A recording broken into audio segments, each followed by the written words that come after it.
Hi, it's with an Amnesia here, rocket powered ice cream, whichever. Now, I'm doing a Russian tech tree, heavy tank reevaluation. I'm basically making a Russian heavy tank line. I'm doing my own version of it because I don't want to take what Wargaming says as fact. I wanted to make my own tech tree, I want to make my own decisions, I want to do my own research, come to my own conclusions, right? So I know that for example, this tank right here, the T-150, I guess it is T-150, T-150, this tank is not historical. Historically speaking, this is the KV-220. Now, the T-150 was actually like basically a KV-1 with a lengthened hull. It's not and also I couldn't find any mention of this gun on the KV-1. So I did all my research. I couldn't find any mention of this gun, the 57mm Project 413. Now I did find a 57mm gun on the KV-1 and also found plans for an 85mm gun, but I had no reference of this gun. I had no reference of this gun. I found this gun, and I found this gun, and I found some other guns. So, I have a short list of guns here. I'll start from the bottom. Now, these guns here are all very easy to find. The L11, F-52, F-32, F-34, and the ZiS-5 is really easy to find. All these guns are well documented, and I'm gonna go right to the kind of the obscure ones. So 57mm ZiS-4. Now this is probably my weakest link I have, but I do have a picture of the 57mm gun on a KV-1. Now everyone's saying this is a ZiS-4, and this could very well be the Project 413, but I'm not absolute sure, so it could be either or, but I know it's a 57mm gun. A lot of people are calling it the ZiS-4. So, I found a ZiS-4 a lot more than, I didn't find any mention of Project 413, probably around there somewhere, but anyway, well, it's around that time too. If you look at the picture here, this is not a late model KV-1. This is a pre-1942 cast turret. So you see they had this later on, and they wanted to use old turret, put that on there. It looks it doesn't look like it had a lot of wear, right? So this is probably around before the that turret was about, right? So going by just deduction here. Also, somebody mentioned out that this is a prototype. ZiS-4 matlet there. The production ones had a flat angle on the top there. This one is our flat. It had an angled top. This one's just flat. So people are saying this is a ZiS-4, and there's a whole bunch of tanks that got upgunned to have like a ZiS-4 for anti-tank and stuff like that rules, tank hunting rules. So it just makes practical sense that this would be a ZiS-4, and there's a lot of things pointing to it being a ZiS-4. And I had a bunch of other stuff. I'm pretty sure, 80% sure this is ZiS-4, but I could be 20% unsure. This is my weakest link, but it's pretty much a ZiS-4 all on but name, which I've found. So I could be wrong. If you have information on this, please give it to me. I would rather be wrong right now and right in the future than just be, say I think I'm right and just be wrong in historical fact. So please, if you have any information on this, please tell me. Going up the short list? One more. We have the 76.2mm S-54 gun. Now, this is somewhat of also a weak link too, because this gun is the S-54. That is a tank-mounted 76.2mm model 1931 anti-air gun, or /1938. The base 1938, 1931 models were basically the exact same thing, minus a mount and a little bit different rifling, I'm pretty sure. Yeah. So I'll give you some, not just also found some. Let's see here. Where is it? Where is it? It's around here somewhere. Here it is. Here's this guy going through all the guns mounted on the the T-34, right? Now he has some mention of the S-54. Oh, is it down here? It's the adaptation right there. So he's saying it's the anti-aircraft gun. Now, why that's important that this is the anti-aircraft gun, right? And also, this thing was supposed to be tested alongside the some experimental 85mm guns when they're trying to upgun the T-34 to have a better gun. So, anyway, this is important. This clarification, and this is just one I've found. This is a good bulk example, right? So, what was it? Yeah. So why this is important is because back in 1940.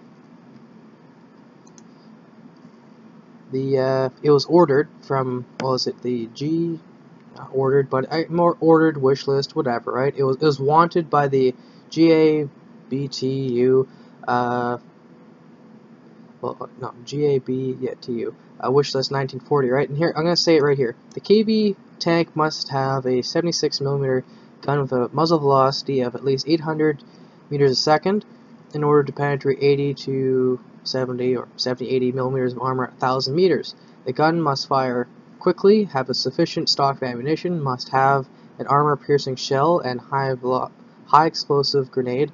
At this time, the most appropriate gun is the anti-air gun model 1931. The tank should also have 90 to 100 millimeters of armor.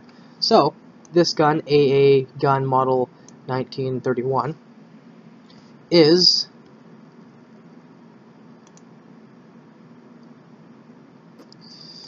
this gun right here, the 76 millimeter model 1931/1938 anti-aircraft gun, but in tank-mounted form. So, going from this 1940 order to have this gun, which they have the 1931 76 millimeter anti-air gun, whatever. A bit dyslexic there, but mounted in tank form. It wanted basically this anti-air gun mounted in a tank, and this gun eventually did get mounted in a tank, but it was a T-34. And yeah, so that's another weak link, but it was ordered for the KV-1, and it eventually had a tank-mounted form, not this big unwieldy beast thing that's for anti-air role. It can fit inside of a tank. It's a T-34 without the big turret, I'm pretty sure. So it has a tank mount, somewhat. That's also somewhat of a weak link, but it is a semi-historical, pretty, you know, it's pretty up there with history-wise. It's not like a fake gun mounted on there for game-wise, for game balance sake. It's actually kind of like it was ordered, and the Russian engineers made a tank mount, but it was for a, you know, they made like a tank version of the gun. So this is the tank version of the gun. And so moving up the short list again, we have an 85 millimeter gun. It's not the F-30 though. Why isn't it the F-30? I couldn't find any mention of the F-30. I had people saying, oh, it was planned, it was this. I couldn't find any mention. Okay, one second. I forgot one second. Before I go to the next gun, I have some Russian documents, not just me boasting about some stuff. Okay, here, whoops, that's the, actually, this is the Russian document I was going to talk about, the 85 millimeter gun. So, where was it? This looks bad on my part. Anyway, what was it, there's that list. But yeah, it was, no, I went to it, anyway. Whoops, never mind, I had a mind fart there, I had a mind fart. So, 85 millimeter S-35, or a S-53 L 54 gun. This is this one right here. Now this isn't a recommendation or an order that got approved to mount this gun or the S-53 onto the KV-1 and the KV-1S. Now it got translated right here, upgunned KV-1. To the State Committee of Defense member, Comrade Buria, I can't, whatever, some name. There are 250 KV-1 and KV-1S tanks undergoing major repairs at the GBTU, KA, and NKTP factories with 76mm ZiS-5 guns. The 76 ZiS-5 gun cannot penetrate or cannot combat the Panther, Tiger, Ferdinand tanks with its ballistics. I deem it necessary to order the People's Commissariats, I don't know, whatever pronunciation that word is, of tank production and armament to rearm 250 KV-1 and KV-1S tanks with the 85mm S-35. There we go, guys. Boom. Oh, is it gun increasing the combat potential of the KV tanks with the superior armor of the T-34. Pardon me there. I propose this project for GOKO's approval. Colonel General of Tank Forces, some guy's name I'm probably going to butcher pronounce, Lieutenant or Lieutenant General of Tank Forces, some other guy's name don't feel comfortable pronouncing. And here's the important part. This proposal was approved, but it didn't get off the ground because there's better tanks. And modernizing these old tanks just didn't get brought to life. Although there was one KV-1S that did get an S-53 gun built and tested, not a KV-85, and but the KV-1 just didn't. But it was ordered and it was approved, and historically speaking, that's good enough for me, I think. I couldn't find no F-30 gun. I found a mention on the KV-3 prototype. They're the what was it?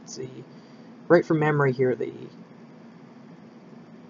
Object 221, I think. It wanted a F-30 8mm gun on this prototype KV-3, which I couldn't find no drawings of it. The ones I did were basically people taking a KV-3 that you guys know and love and just putting a smaller gun on it, and I couldn't find any hard evidence. So, and I didn't want to make the assumption that this prototype KV-3 tank had like the turret of a KV-1, so because it didn't mention its turret, all the sources I found, so I said, you know what, no, that's not good enough for me. Not good enough. Not good enough, guys. And so, but I found this gun here, which I think, you know, it's 85mm gun. I think it's good.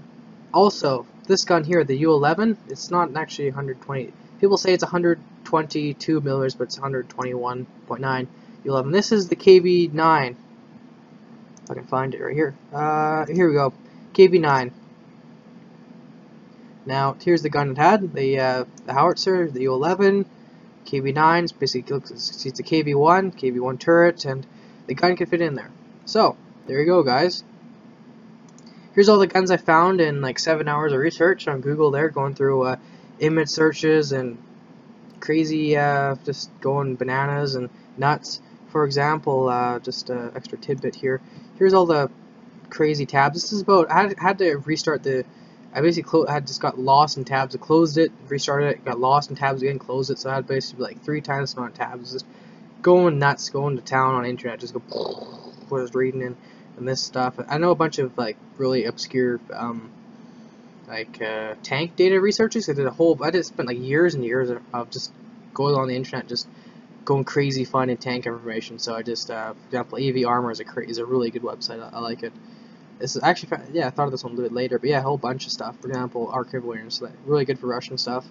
What was it? Yeah, here's a short list of guns I found for the KV-1. I hope you guys like it. Tell me, what was it? Where the faults were, what the strengths were, what I'm missing, or if you have any other information on these guns, or if you know exactly, without any shadow of a doubt, what gun this is.